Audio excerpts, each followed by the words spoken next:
मनुष्य इस जगत में केवल अपनी संतान को ही अपने से भी अधिक गुणवान बनाना चाहता है, तो गुरु द्रोण ने भी अपने पुत्र के लिए कुछ ऐसा ही किया।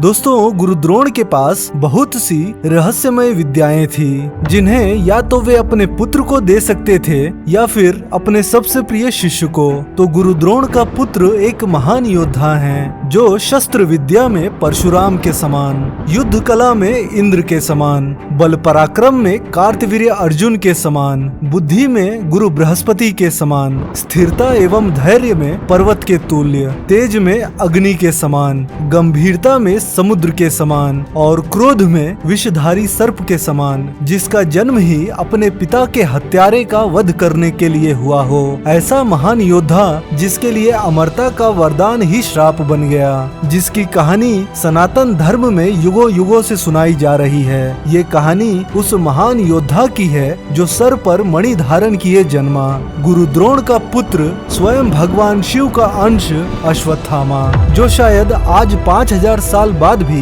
हमारे बीच कहीं जिंदा है। दोस्तों, महाभारत के युद्ध के बाद जीवित बचे योद्धाओं में अश्वत्थामा एकमात्र ऐसे योद्धा हैं जो आज भी अपराजित और जीवित हैं। भगवान शिव के वरदान से गुरु द्रोणाचार्य और उनकी पत्नी कृपी को एक पुत्र हुआ, जो एक महान योद्धा बने।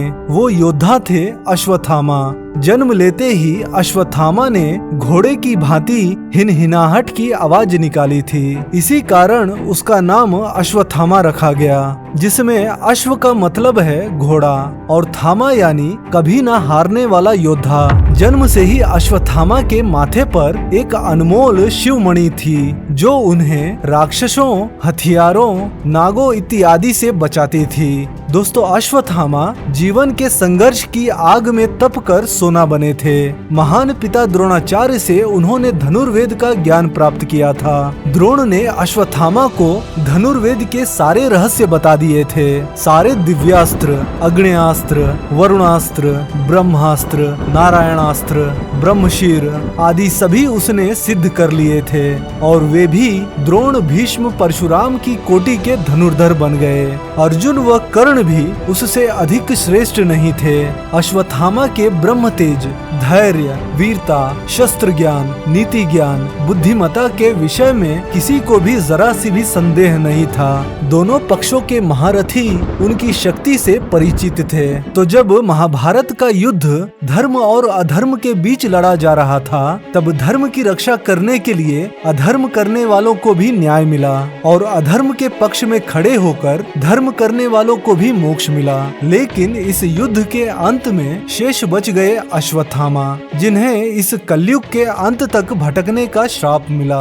तो जब महाभारत युद्ध का 15वां दिन आरंभ हुआ, तब गुरु द्रोण के धनुष से निकले बाणों ने पांडवों की खेमा में प्रलय मचा दिया था, और तब गुरु द्रोण को शांत करने के लिए पांडवों ने अश्वत्थामा नामक हाथी को मारकर युद्ध में यह घोषणा कर दिए कि अश्वत्थामा मारा गया। यह बात सुनकर गुरु द्रोण पुत्र वियोग में आकर अपना अस्त्र शस्त्र युद्ध के बीच ही त्याग दिए और अपने रथ से उतरकर नीचे बैठ गए। तब पांडवों की तरफ से लाख मना करने के बावजूद द्रौपदी के भाई धृष्टद्युम्न ने निहत्थे द्रोणाचार्य का सर धड़ से अलग कर दिया। दोस्तों, धृष्टद्युम्न का जन्म ही द्रोणाचार्य का वध करने के लिए हुआ था, और जब यह बात द्रोण पुत्र अश्वत्थामा को मालूम चला, तब यही वो समय था जब क्रोध की सीमा अश्वत्थामा के जीवन में 7वें आसमान पर पहुंच चुका था।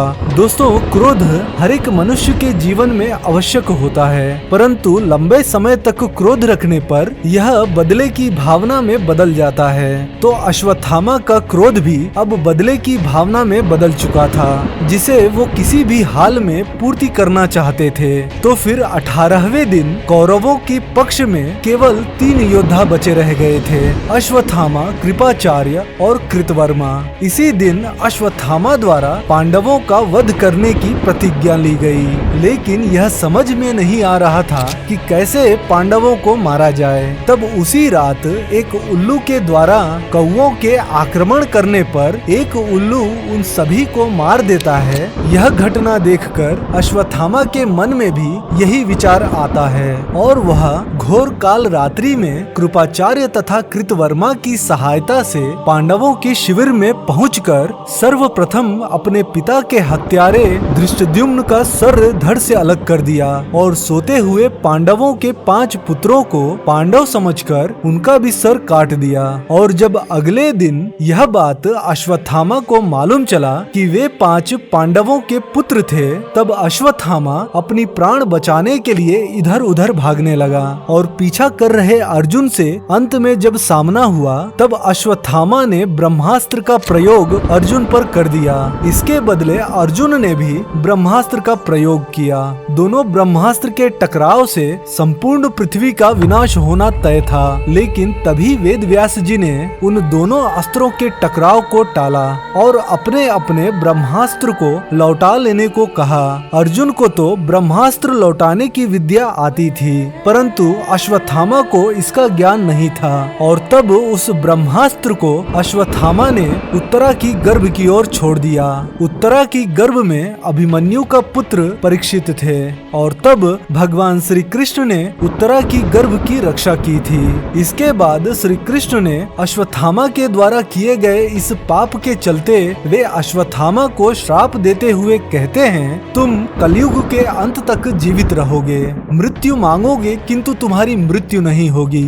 तुम शारीरिक और मानसिक आघातों की पीड़ा भोगते हुए उस दुख का अनुभव करोगे जो तुमने दूसरों को दिया है। यह कहकर श्री कृष्ण ने अश्वत्थामा के सिर से वह शिव मणि भी निकाल लेते हैं और इसके बाद से ही अश्वत्थामा के जीवन का सबसे कठिन पड़ाव यहाँ से आरंभ होता है, जिसका अंत कलयुग के अंत से ही होगा। दोस्तों, कलयुग के अंत में जब पाप अपने अंतिम चरण पर होगा तब श्री महाविष्णु इस धरती पर अपना आखिरी अवतार लेंगे। तब अश्वत्थामा सहित अन्य 6 चिरंजीवी उनकी रक्षा करेंगे और कलि पुरुष का अंत करके एक नए युग का आरंभ करेंगे। तो दोस्तों, ये था उस महान योद्धा की गाथा जो अपने पापों का प्रायश्चित करते हुए मोक्ष की प्राप्ति के लिए भगवान विष्णु के आखिरी अवतार कल्कि अवतार की प्रतीक्षा में आज भी जीवित हैं। आशा करता हूँ आप सभी को महान अश्वत्थामा के जीवन के